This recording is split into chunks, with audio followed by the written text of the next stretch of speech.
Halo semuanya, perkenalkan nama saya Dr. Wisnu. Jadi pada hari ini saya akan mencoba menjelaskan mengenai dengue atau yang orang awam sebut dengan demam berdarah gitu.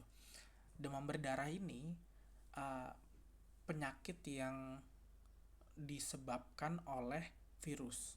Tapi yang membawa virusnya itu dan menginjeksikan virusnya itu adalah nyamuk. Jadi dari manusia nih misalnya terinfeksi virus, habis itu ada nyamuk. Nyamuknya terinfeksi virus, virusnya bisa menginfeksi manusia lain gitu.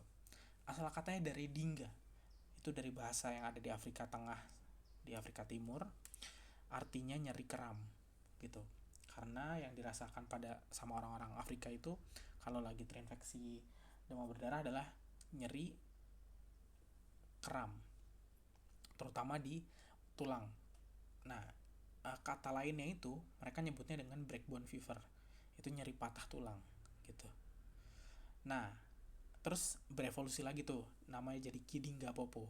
Dimana Kidinga Popo ini artinya nyeram akibat roh jahat. Oke, terus entah gimana caranya berubah jadi dengue. Ini saya udah cari tahu ya gimana prosesnya dari Kidinga Popo ke dengue, tapi nggak jelas. Memang nggak ada yang tahu. Pokoknya tiba-tiba ada distorsi bahasanya dari yang awalnya Dingga di Afrika terus di Karibia orang-orang nyebutnya dengue. Dengue itu bahasa Spanyol. Nah, artinya fastidious atau tekun. Yang mana juga nggak masuk nggak ada hubungannya sama sekali dengan dengue. Mungkin yang tekun tuh nyamuknya, karena nyamuknya tekun menggigit manusianya itu doang. Tapi nggak ada dokternya mungkin yang tekun ya kalau lagi menyembuhkan pasiennya.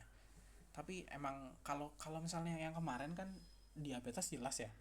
Diabetes itu dari bahasa Greek yang artinya pancaran, maksudnya berarti pipisnya banyak.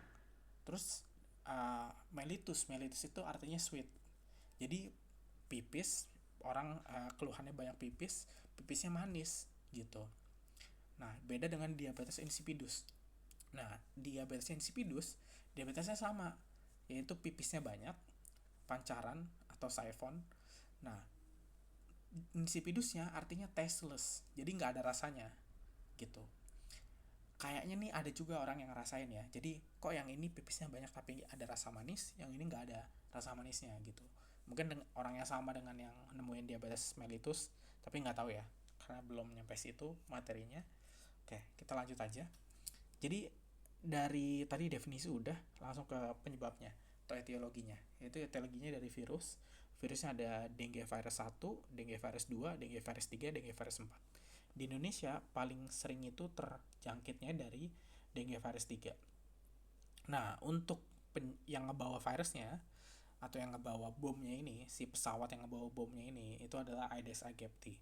Tapi ada kelompok lain juga, maksudnya spesies lain yang namanya Aedes albopictus, Aedes scutellaris kayak gitu. Paling sering ini karena berhubungan dengan vektor ya. Kalau misalnya nggak ada vektornya nggak bisa menjangkit manusia, maka vektornya harus hidup dulu atau nyamuknya harus hidup dan bisa berkembang biak dengan baik dan benar dengan apa ya dengan nyaman lah gitu. Nah itu mereka nyaman kalau misalnya suhunya di atas 20 utamanya. Kalau misalnya suhunya di bawah 20, mereka fungsi tubuhnya udah mulai berkurang. Nah, kalau udah di bawah 10 atau di bawah 50 derajat Fahrenheit, itu mereka udah susah untuk hidup. Mereka biasanya masuk ke dalam mode hibernasi. Yang mana saya juga baru tahu bahwa ternyata nyamuk itu bisa hibernasi. Oke.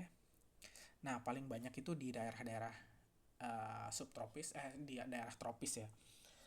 Salah satunya di Indonesia. Jadi negara yang beresiko tinggi, nih ya, country at risk itu menurut WHO adalah Indonesia, kemudian negara Southeast Asia lain, negara South Asia, negara Afrika, Amerika Selatan, negara-negara Karibia, kemudian sebagian Amerika Utara yaitu di Meksiko.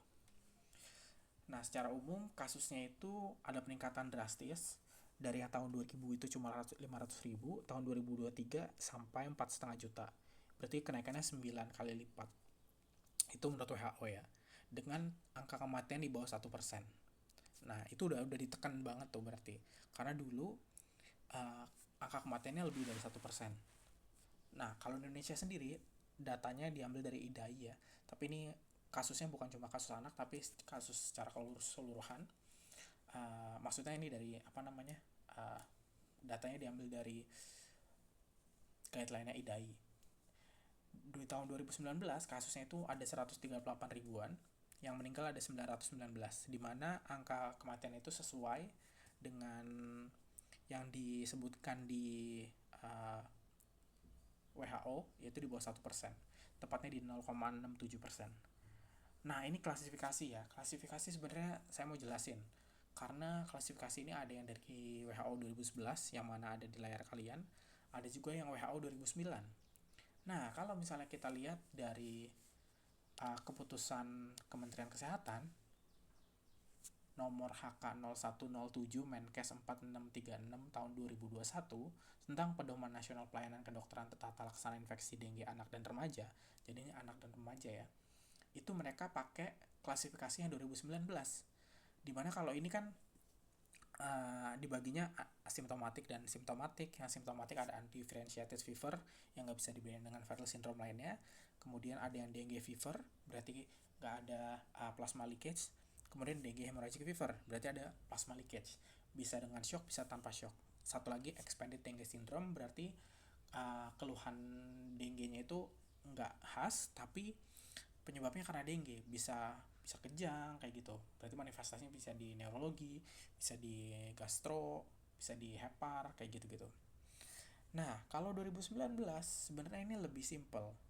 Cuma dibagi 3, yaitu dengue tanpa tanda bahaya, dengue dengan tanda bahaya, dan severe dengue. Jadi dengue yang parah kayak gitu. Kalau misalnya dari nanti itu kan ada plannya ya, plan terapi A, B, C sesuai dengan klasifikasinya. Nanti saya coba jelasin mengenai klasifikasinya dari 2 itu, tapi mungkin di waktu yang lain ya, karena pasti akan panjang ya, mungkin 10 menitan. Jadi kalau misalnya ada yang salah, kalau tahu ada kata-kata saya yang menyinggung atau nggak jelas, saya mohon maaf. Kalau misalnya mau mengkoreksi, silakan banget koreksi atau mau ngasih masukan di kolom komentar. Saya izin undur diri. Goodbye.